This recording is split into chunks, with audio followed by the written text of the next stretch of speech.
अभिमन्यु और कर्ण की अंतिम भेंट।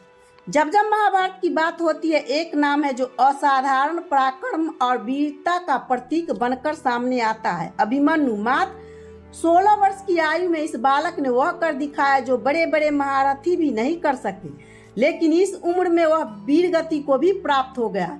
पर क्या आपने कभी सोचा है कि अभिमन्यु के मरते समय कर्ण ने उसके कान में क्या कहा था?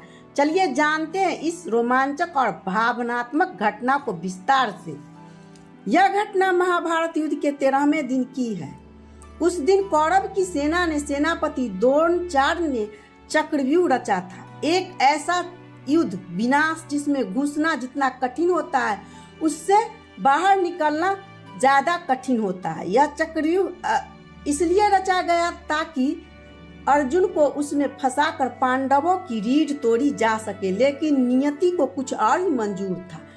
अर्जुन को उस दिन एक सुदूर युद्ध में भेज दिया गया और चक्रव्यूह के कक्ष पांडवों की सेना असहाय रह गई थी। ऐसे में अभिमन्यु ने निर्णय लिया कि वह चक्रव्यूह में प्रवेश करेगा। उसे यह कला अपनी मां सुभद्रा के गर्भ में ही अर्जुन से सुनकर आ गई थी। हालांकि वह सिर्फ प्रवेश करना जानता था, बाहर निकलने का तरीका नहीं। अभिमन्यु ने बिना किसी हिचकिचाहट के चक्रव्यूह में प्रवेश किया और अकेले ही कौरवों की सेना में हाहाकार मचा दिया। अभिमन्यु ने सबसे पहले द्रोणाचार्य के धनुष को काटा, फिर कृपाचार्य को पीछे हटने पर मजबूर किया।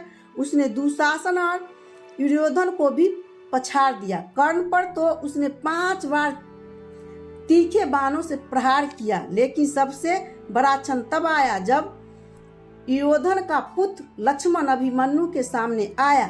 अभिमन्यु ने मात्र एक ही तीर में लक्ष्मण का सिर धड़ से अलग कर दिया। यह दृश्य देखकर दुर्योधन को बड़ा पारा चढ़ गया। उसे बड़ा ही गुस्से आया। उसने कर्ण से आग्रह किया कि सूर्यास्त से पहले इस बालक को मारना ही होगा। द्रोणाचार्य ने भी चेतावनी दी कि यदि अभिमन्यु के हाथ में धनुष रहा तो वह पूरी कौरव सेना को समाप्त कर देगा। ऐसे में कर्ण ने अभिमन्यु का धनुष तोड़ दिया और अश्वत्थामा ने उसके धनुष को पूरी तरह नष्ट कर दिया।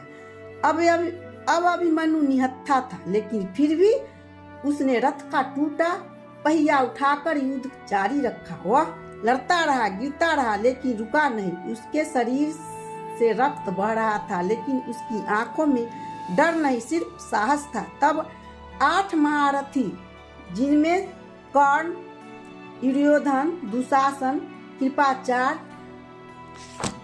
शल्य, अश्वत्थामा, कृतवर्मा और द्रोणाचार्य शामिल थे, उस एक बालक पर टूट पड़े। यह युद्ध नीति के विरुद्ध था, पर उस समय कौरव को विजय के लिए सब कुछ जायज लग रहा था।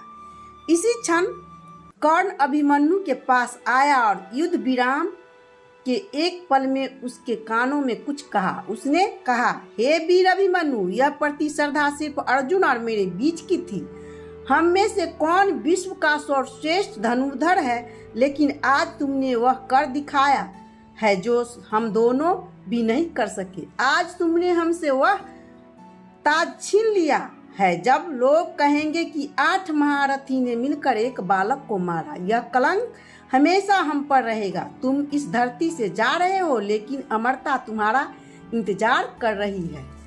इसके बाद कर्ण ने अंतिम बार किया और अभिमन्यु वीर गति को प्राप्त हो गया। लेकिन क्या आप जानते हैं, कर्ण स्वयं अभिमन्यु को मारना नहीं चाहता था। उसकी युद्ध नीति हमेशा निष्पक्ष रही थी। वह जानता था कि 8 योद्धाओं का एक बालक पर एक साथ हमला करना नीति विरुद्ध है। यही कारण था कि द्रोणाचार्य जैसे गुरु ने भी अभिमन्यु पर अंतिम प्रहार नहीं किया। अभिमन्यु भी मृत्यु महाभारत का सबसे करुण दृश्य है। एक ऐसा भी जिसने बचपन में ही योद्धा का कर्तव्य निभाया और सौंदर्य की मिसाल बन गया। उसने यह सिद्ध कर दिया कि वीरता उम्र की मोहताज नहीं होती। तो दोस्तों, अभिमन्यु केवल एक पात्र नहीं, वह प्रेरणा है, वह प्रतीक है साहस, कर्तव्य और बलिदान का। उसकी वीर गाथा आज भी हर पीढ़ी को यह सिखाता है कि सच्चा योद्धा वही होता है जो परिस्थिति कैसे भी हो, सभी कभी पीछे नहीं हटता। जय श्री कृष्णा। राधे।